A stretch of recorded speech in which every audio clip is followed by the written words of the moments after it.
유명한 기독교 작가인 C.S. 루이스. 이 C.S. 루이스는 이 순전한 기독교라는 책을 썼는데요. 이 C.S. 루이스는 이 시편 19편 말씀을 굉장히 높게 평가하면서 정말 이 19편의 말씀이 이 가장 위대한 또 시편이자 세계에서도 가장 위대한 시다 이렇게 고백을 했습니다. 시편 19편의 말씀을 크게 세 부분으로 나누어 보면 창조 세계와 성경 그리고 인간의 마음에 나타난 하나님의 계시에 대한 이러한 말씀을 다루고 있습니다. 다시 말하면 자연 계시와 이 특별 계시 이 두 가지 이 본문의 말씀을 담고 있는데 오늘은 이 천지 창조에 대한 자연 계시의 말씀 이외에 나머지 성경과 마음에 나타난 하나님의 계시에 대한 이 본문의 말씀을 가지고 말씀을 전하도록 하겠습니다.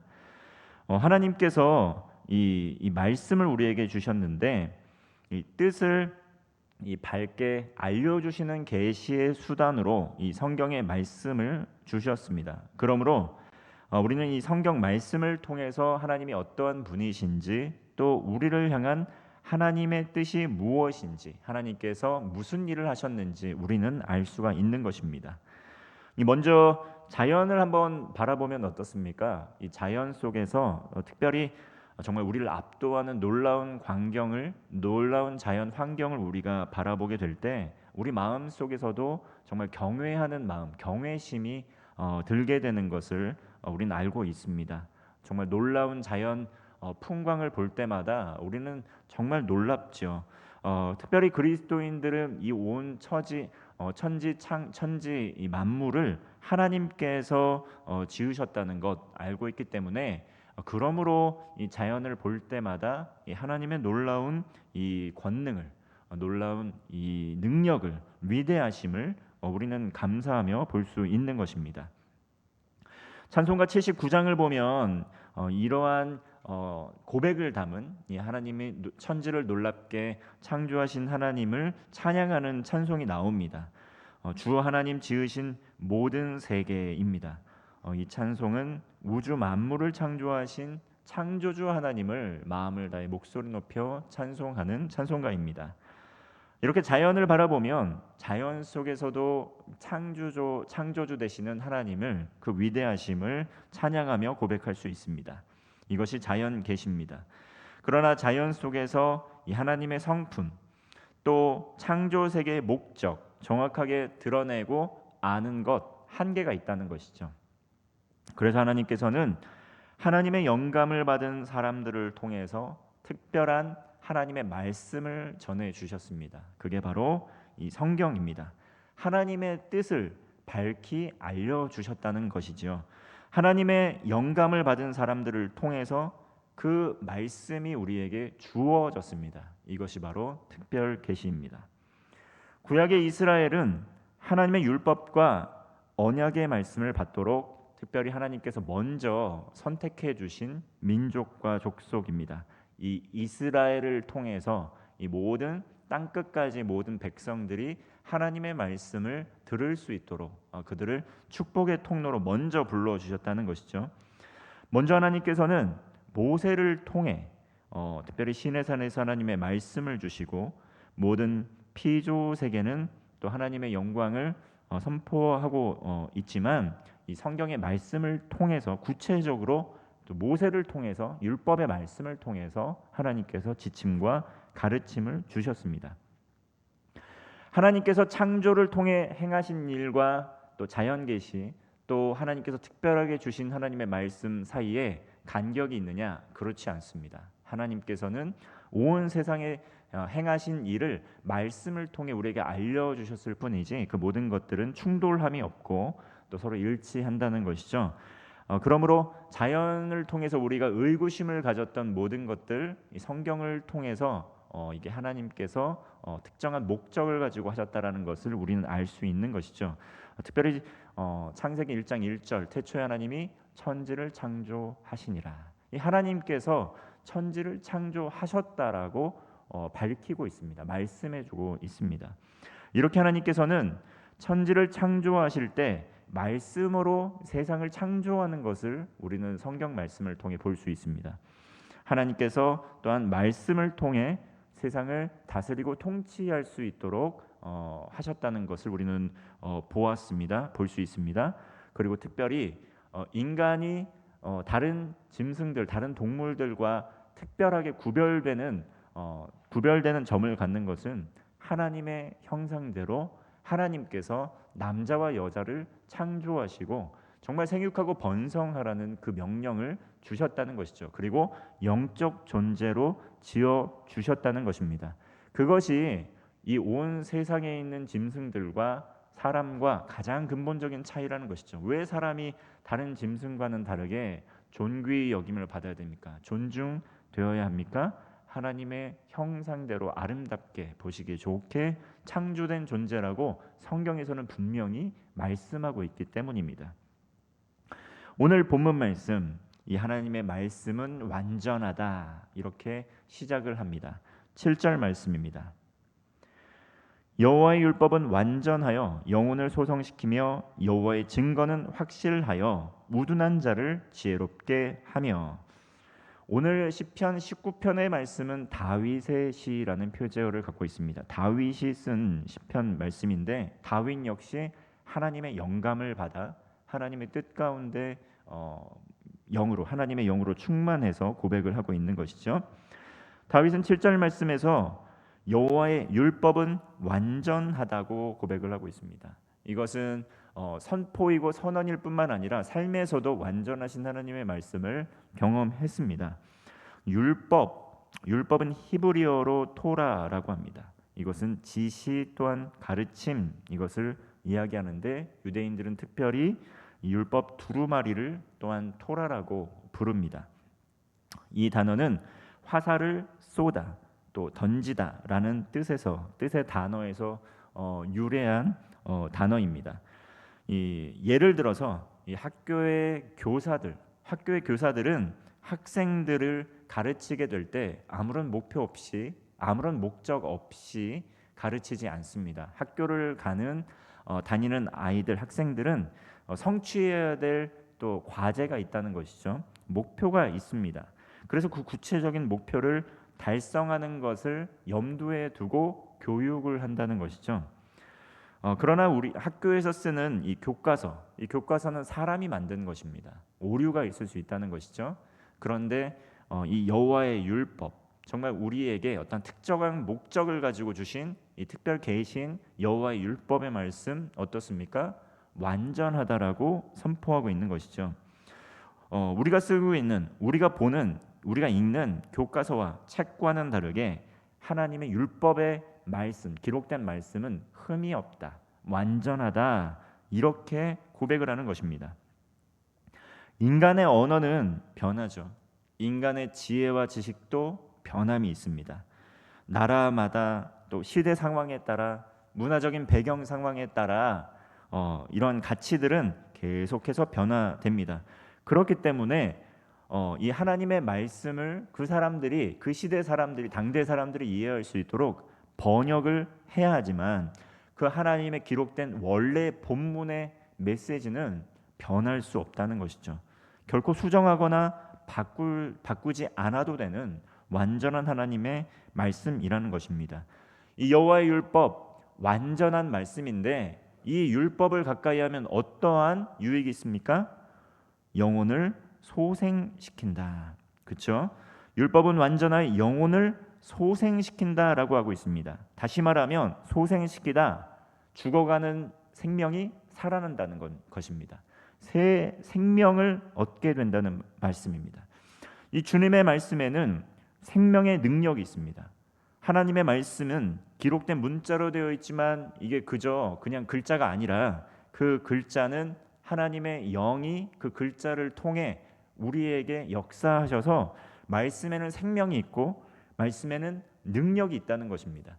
하나님께서 우리에게 자신을 알려주시는 수단이 이 성경이라는 그 문자를 통해, 도구를 통해 통로가 되어서 성령님께서 우리에게 말을 걸어오시고 역사하신다는 것이죠. 그래서 히브리서 4장 12절은 이렇게 말씀합니다. 하나님의 말씀은 살아있고 활력이 있어 좌우의 날선 어떤 검보다도 예리하여 혼과 영과 및 관절과 골수를 찔러 쪼개기까지 하며 또 마음의 생각과 뜻을 판단하나니. 하나님의 말씀이 기준이 되어서 우리의 삶에 비추어지게 될 때 혼과 영과 관절과 골수를 찔러 쪼갤 정도로 정말 예리한 그 말씀이 우리의 모든 민낯을 다 드러내게 된다는 것이죠. 우리의 모든 심중에 있는 죄악까지도 드러나게 된다는 것입니다.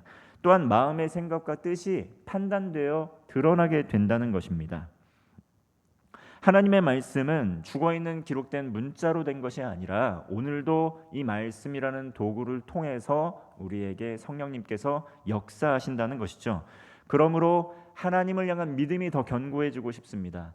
그리고 정말 이 세상 살아가는 가운데 정말 낙심할 일이 많고 힘을 얻을 수 있는 곳이 아무것도 없을 때라 할지라도 우리는 하나님의 말씀의 자리로 나가게 될 때 하나님께서 주시는 그 말씀의 능력으로 영혼이 다시 한번 되살아나게 되는 그러한 구원의 역사를 경험하게 된다는 것이죠. 그러므로 우리는 말씀의 자리로 날마다 나아가야 되고 또 말씀을 읽기에 애를 써야 되고 말씀을 통해 성령으로 충만하기를 기도하며 간절한 마음으로 나아가야 하는 것입니다. 여호와의 증거, 계속해서 보시면 여호와의 증거라는 말씀이 나오는데 이것은 십계명을 뜻합니다. 출애굽기 25장 21절을 보면 속죄서를 궤에 얹고 내가 내게 줄 증거판을 궤 속에 넣으라. 증거판, 하나님의 정말 살아계신 하나님의 말씀이 담겨 있는 그 증거판, 여호와의 증거, 그것을 궤 속에 넣어라 이렇게 이야기하고 있습니다. 하나님의 그 말씀, 특별히 십계명, 이것은 하나님의 율법의 기초가 됩니다. 이것은 변함없는 확실한 하나님의 말씀이고 시대를 초월해서 지금까지도 지켜지고 있는 정말 기초를 근간을 이루고 있는 그러한 말씀이라는 것이죠. 하나님께서 기록된 성경의 말씀에서 자신에 대해 증거하시는 것 어떻습니까? 확실한 것이다, 완전한 것이다, 흠이 없는 것이다, 신뢰할 수 있는 것이다. 그리고 시대를 초월하더라도 시대가 변할지라도 정권이 변할지라도 사람이 변할지라도 인종이 변할지라도 그것은 변하지 않는 삶의 기준점이 되어서 기준점을 잡게 하여서 그 사람을 더욱더 온전하게 하는 그러한 능력이 있는 것이다 라는 것이 이 성경의 말씀, 특별히 십계명, 율법의 말씀이라는 것이죠. 오늘날 포스트 모던 사회를 살아가고 있습니다. 우리 모두 다 인정을 하든 인정을 하지 않던 전 세계적으로 정말 포스트 모던 사회의 영향력 가운데 살아가고 있습니다. 특징된 것 무엇입니까? 주된 특징, 개인주의, 또 상대성 등입니다. 그러므로 어떠한 절대적인 가치 기준을 가지고 나오는 것을 정말 싫어합니다. 이 현대인들의 삶의 모습입니다. 그리고 타인이 나의 삶의 기준을 계속 침해하는 것에 대해서 굉장히 큰 거부감을 느끼고 꺼리낌을 느끼고 있습니다. 그러므로 하고 싶은 대로 해, 마음대로 해, 원하는 대로 해. 그래도 틀린 것이 아니야 라는 것이죠. 정말 나이키라는 그런 회사에서 정말 어떤 그 광고 문구를 한 것 있습니다. Just do it이라고 하는데 정말 그냥 하라는 것입니다. 그냥 그것이 타인의 시선을 신경 쓰지 말고 또 타인의 어떠한 그 정형적인 틀에 갇히지 말고 하고 싶은 것이 있으면 해보라는 것이죠. 자칫 이야기하면 창조적이고 도전을 하는 것처럼 이렇게 이렇게 들릴 수 있겠지만 정말 이러한 것들은 사실은 사람에게 많은 불안감을 안겨주는 요인이 되기도 합니다. 우린 이 땅을 살아가는 가운데 무엇을 해야 할지 하지 말아야 할지 그러한 것들이 잘 정리가 되어 있을 때 마음에 안정감이 생기는 것을 알 수 있는데 무엇을 해야 할지 무엇을 하지 말아야 할지 잘 알지 못하면 굉장히 심리적으로 불안감에 시달릴 수밖에 없습니다. 아이가 자라날 때 이것을 해도 혼이 나고 저것을 해도 혼이 나고 뭔가 삶에 기준이 없는 부모의 영향력 가운데에서 자란 아이들은 어떻게 해야 할지 모르는 상태에서 불안함 가운데 살아간다는 것이죠. 이것을 현대인의 삶에 한번 비추어 본다면 이것을 했을 때 어떤 사람은 칭찬을 하고 이것을 했을 때 어떤 사람은 비난을 하는 상황 가운데에서 과연 무엇이 내 삶의 기준점이 되어서 무엇을 붙들고 살아가야 하는가 끊임없이 고민합니다. 끊임없이 불안해합니다. 과연 내 삶이 제대로 나아가는 것일까? 이 사람은 이것을 옳다고 하고 저 사람은 그것이 옳지 않다라고 하는데 나는 도대체 어디에 삶의 기준점을 잡고 살아가야 될까? 그러나 우리 성경의 말씀에서는 분명한 삶의 목적과 이유와 가치에 대해서 우리에게 끊임없이 말씀해주고 가르쳐주고 있다는 것입니다. 불확실한 세상 속에서 어떠한 절대의 기준도 삶에 붙들고 살아갈 수 없다면 더 불안할 수밖에 없습니다. 그것을 증명할 수 있는 것이 무엇입니까? 현대인의 삶 속에서 정말 절대 가치 기준을 계속 거부하는 삶의 자리 가운데서 어떠한 현상이 일어나고 있습니까? 심리적으로, 정신적으로 불안함을 느끼면서 심리적인 고통을 느끼는 이들이 점점 많아지고 있다는 것입니다. 어떻게 해야 할지, 무엇을 위해 살아가야 할지 더 혼란스러울 수밖에 없는 사람들이 이 정함이 없는 그런 삶의 자리 가운데 점점 더 마음이 복잡해지고 점점 더 고민하고 염려할 거리들이 많아지면서 마음 둘 곳이 없어서 쉼이 없이 살아가는 이들 많다는 것이죠. 복잡한 인생이 되어가고 있다는 것입니다. 그런데 그리스도인의 삶의 정말 특징은 무엇입니까? 단순한 삶입니다. 단순한 삶. 하나님을 사랑하고 이웃을 사랑하는 대전제 아래 하나님의 말씀을 붙들고 삶의 자리에서 하나님의 나라를 이루어가는 단순한 삶을 살고 있습니다. 구원의 확신과 하나님 나라의 소망을 가지고 이 땅 가운데 주어진 일 가운데 최선을 다하면서 살아가는 것이죠. 비록 어떠한 삶의 자리에 있든지 어떠한 직업을 가지고 살든지 어떠한 삶의 정황과 형편에 있든지 하나님께서 주시는 그 사명의 자리에서 소명의 자리에서 부르심의 자리에서 순종하면서 그저 최선을 다해서 살아가는 것이 바로 그리스도인의 단순한 삶입니다. 그러한 삶에는 비교가 없습니다. 그러한 삶에는 실패가 없습니다. 무엇을 선택했을 때 끊임없이 성공할지 실패할지 불안해하는 불안함이 없습니다. 하나님께서 보내신 부르심의 자리에서 최선을 다하며 믿음의 씨앗을 뿌리게 될 때 하나님께서 열매 맺게 하실 것이다 라는 믿음과 확신 가운데 불안함을 느끼지 않고 또 믿음으로 살아갈 수 있다는 것이죠. 그러므로 오늘 말씀에서도 이야기하고 있는 것입니다. 여호와의 율법은 완전하다. 여호와의 율법은 영혼을 다시 되살아나게 한다. 여호와의 율법은 변함이 없고 확실한 것이다. 여호와의 증거는 확실한 것이다. 이렇게 고백을 하고 있는 것 아니겠습니까? 이러한 믿음을 가지고 성경의 말씀을 붙들고 주장하면서 믿음의 발걸음을 하는 성도들에게는 주저함이 없습니다.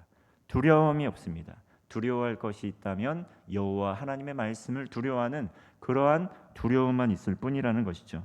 그리스도인은 하나님의 말씀을 통해 구원의 지혜를 얻습니다. 이 세상을 살아가는 동안 또 하나님께서 칭찬하시는 성공적인 삶의 원리를 얻을 수가 있습니다. 세상 사람들은 비난할지라도 하나님께서 칭찬하시는 하나님께 칭찬받는 삶을 성경의 말씀을 통해 그 지혜를 우리는 얻을 수 있다는 것이죠. 단순한 삶을 살아가는 가운데 단순한 삶 속에서 능력을 경험하는 것이 바로 그리스도인의 삶입니다. 단순한 삶이라는 것은 순진한 사람이라는 것이 아닙니다. 순진하다는 것이 아니죠. 하나님의 진리를 겸손히 받아들이는 어린아이와 같은 순전한 믿음을 가지고 사는 사람들이 바로 단순한 사람들 아니겠습니까? 이것저것 정말 계산적으로 머리로 이해타산적인 그런 삶을 사는 것이 아니라 하나님의 뜻 가운데 믿음으로 순종하면서 발걸음을 걸어가는 것입니다. 마태복음 11장 25절에서 이야기 말씀합니다. 천지의 주제이신 아버지여, 이것을 지혜롭고 슬기 있는 자들에게는 숨기시고 어린 아이들에게는 나타내심을 감사하나이다. 하나님 나라의 비밀, 정말 어린 아이들에게 정말 밝히 나타내 주시는 것, 순전한 믿음을 가진 하나님의 순수한 일꾼들에게 정말 말씀을 주시고 그 말씀을 붙들고 그저 이 말씀이 확실합니다, 완전합니다, 그런 믿음을 가지고 그 말씀 붙들고 언약 말씀 붙들고 걸어가는 백성들에게 하나님께서 그 길을 열어주시고 축복해 주신다는 것이죠. 그래서 8절 말씀을 보면 그 여호와의 교훈은 정직하고 또한 마음을 기쁘게 한다. 여호와의 계명은 순결해서 우리의 눈도 밝아지게 된다는 것입니다. 우리가 하나님을 알지 못할 때, 하나님의 말씀을 알지 못할 때 얼마나 염려하게 하는 것이 많고 얼마나 번뇌하게 하는 것이 많습니까? 그런데 여호와 하나님의 말씀, 그 말씀이 우리의 삶에 또 다가오게 되었을 때 얼마나 우리는 거듭남의 기쁨 가운데 기쁨으로 하나님을 찬송하게 됩니까? 그 여호와의 계명, 정말 우리를 조건적으로 사랑하는 것이 아니라 있는 그대로의 모습으로 우리를 받아주시고 사랑하는 그 순결한 하나님의 말씀을 우리가 받아들이게 될 때 정말 우리의 구원의 기쁨 가운데 정말 죽었던 영혼이 되살아나면서 눈이 밝아지는 것입니다. 그 밝은 눈으로 무엇을 보는 것입니까? 어두웠던 그런 삶 속 현장 가운데에서 하나님 나라를 보지 못했던 우리들, 하나님에 대한 영적 무지함 가운데 살아갔던 우리들, 영적인 눈이 뜨이게 되고 눈이 밝아져서 이제는 우리의 삶의 목적이 무엇인지, 정말 빗나갔던 삶, 목적 없이 살았던 삶, 유리하였던 삶의 자리에서 다시 돌아와서 목적 있는 삶을 살아가게 된다는 것이죠. 학교 교육에 대해서 이야기를 했습니다. 교사는 분명한 목적을 가지고 수업을 한다고 하였죠. 이 성경의 말씀, 우리를 향한 하나님의 뜻을 밝히 비추어 주시면서 이 말씀을 통해 우리가 구원에 이르는 지혜, 하나님 나라를 이 땅 가운데 이루는 지혜, 참된 기쁨과 소망을 가지고 살아가는 지혜에 대해서 이 말씀은 우리에게 가르쳐주고 있다는 것입니다. 마음에 기쁨이 없을 때 어디로 나아가야 됩니까? 마음에 기쁨이 없을 때 광란의 파티 현장으로 나아가는 것이 아니라, 정말 살 소망이 없을 때 광란의 즐거움의 쾌락의 현장으로 나아가는 것이 아니라, 육체의 정욕과 탐욕의 현장으로 나아가는 것이 아니라 하나님의 전으로, 하나님의 품으로, 하나님의 말씀 가운데, 하나님의 기도의 자리 가운데, 하나님의 영적인 임재 가운데 나와야 된다는 것이죠. 그것으로 인하여 받는 기쁨, 그 기쁨은 그 어떤 것과도 바꿀 수 없다는 것을 우리는 고백하게 되는 것입니다. 10절 말씀을 보면 금 곧 많은 순금보다 더 사모할 것이며 꿀과 송이꿀보다도 더 달도다. 하나님의 말씀, 여호와의 말씀 어떻습니까? 금 곧 더 많은 순금보다 더 사모하라고 정말 하나님께서 우리에게 권면의 말씀을 주는 것이죠. 그 말씀을 먹을 때 꿀과 송이꿀보다 더 달다는 것이죠. 하나님의 말씀, 그 말씀 재물보다, 순금보다 더 사모하고 있습니까? 정말 우리는 이 영적인 양식, 이 송이꿀과 같은 영적인 양식을 먹는 말씀의 자리, 예배의 자리, 정말 사모하는 마음으로 우리가 나오고 있습니까? 마태복음 4장 4절은 말씀합니다. 예수께서 대답하여 이르시되 기록되었을 때 사람이 떡으로만 살 것이 아니요 하나님의 입으로부터 나는 모든 말씀으로 살 것이라 하였느니라 하시니, 사람은 떡으로만 살아가는 존재가 아니라는 것입니다. 이 세상의 물질로만 기쁨을 누리며 살아가는 존재가 아니라는 것이죠. 이 세상의 물질로만 생명을 얻고 살아가는 존재가 아니라는 것입니다. 하나님의 말씀이 우리의 삶에 들어오게 될 때 죽었던 영혼이 다시 살아납니다. 하나님의 말씀이 우리의 삶에 들어오게 될 때 정말 보지 못했던 영적인 세계가 열리게 된다는 것이죠. 그리고 우리의 마음에 기쁨이 충만하게 된다는 것입니다. 정말 성경을 묵상하는데 끼니를 거르는 그러한 기쁨 가운데, 영의 양식을 사모하는 가운데 살아간 경험이 있는지요. 정말 친구들과 저녁 식사에는 예배를 빠지고 참석할 수 있지만 성경 공부에 참석하는 것은 어려워하지는 않습니까? 더 나아가서 정말 하나님의 말씀의 경고를, 하나님의 말씀을 삶의 법으로, 원칙으로, 기준으로 받아들이고 그 말씀에 순종하는 가운데 변화된 삶을 살고 있습니까? 아니면 하나님의 경고의 말씀을 알고도 듣고도 주의를 기울이지 않고 하나님의 말씀이 내 삶의 기준이 되는 것이 아니라 나의 가치관이, 이 세상에서 이해하게 하는 세속의 기준이 그것이 판단 기준이 되어서 하나님의 말씀을 판단하고 있지는 않습니까? 하나님의 말씀에 대한 갈망이 생겨나고 있다는 것 자체가 삶의 우선순위가 변화되고 또 성장하는 그리스도인들에게 나타나는 특징입니다. 말씀을 사모하게 된다는 것이죠. 하나님께서는 말씀을 가르쳐 주시기에 우리의 성령을 보내주셨습니다. 우리 14절 말씀 함께 읽겠습니다. 14절입니다. 나의 반석이시요 나의 구속자이신 여호와여, 내 입의 말과 마음의 묵상이 주님 앞에 연락되기를 원하나이다. 하나님의 말씀이 우리의 삶에 들어오게 될 때 정말 요동하여서 쉼없이 흔들렸던 우리의 삶에 안정이 찾아오게 되고, 반석이신 하나님께서 우리의 삶의 주인이 되어 주셔서 정말 우리의 삶을 이끌어 주시게 될 때 그 구속자이신 여호와를 향한 그러한 우리 입술의 고백, 입술의 말, 마음의 묵상이 하나님의 받으시기 합당한 찬송이 되고 구원의 고백, 간증이 된다는 것이죠. 또한 다윗은 그렇게 되기를 원하는 마음으로 기도하고 있습니다. 하나님께서 우리의 반석이 되어 주시고 구원하여 주시고 죄를 용서하여 주셨습니다. 정말 우리에게는 구원의 확신과 하나님 나라에 대한 소망이 있다는 것이죠. 말씀을 듣고 복음을 마음으로 믿음으로 의로워지고 입술로 시인하여 우리는 구원을 받았습니다. 나의 입술의 말과 내 마음의 묵상이 하나님께 연락받기 합당한 삶의 예배자가 되기를 원합니다. 그리고 진리의 말씀이신 하나님의 말씀을 금보다도 또 송이꿀보다도 더 사모하겠습니다. 이 말씀은 완전하고 이 말씀은 틀림이 없습니다. 이 말씀은 확신이 있는 말씀입니다.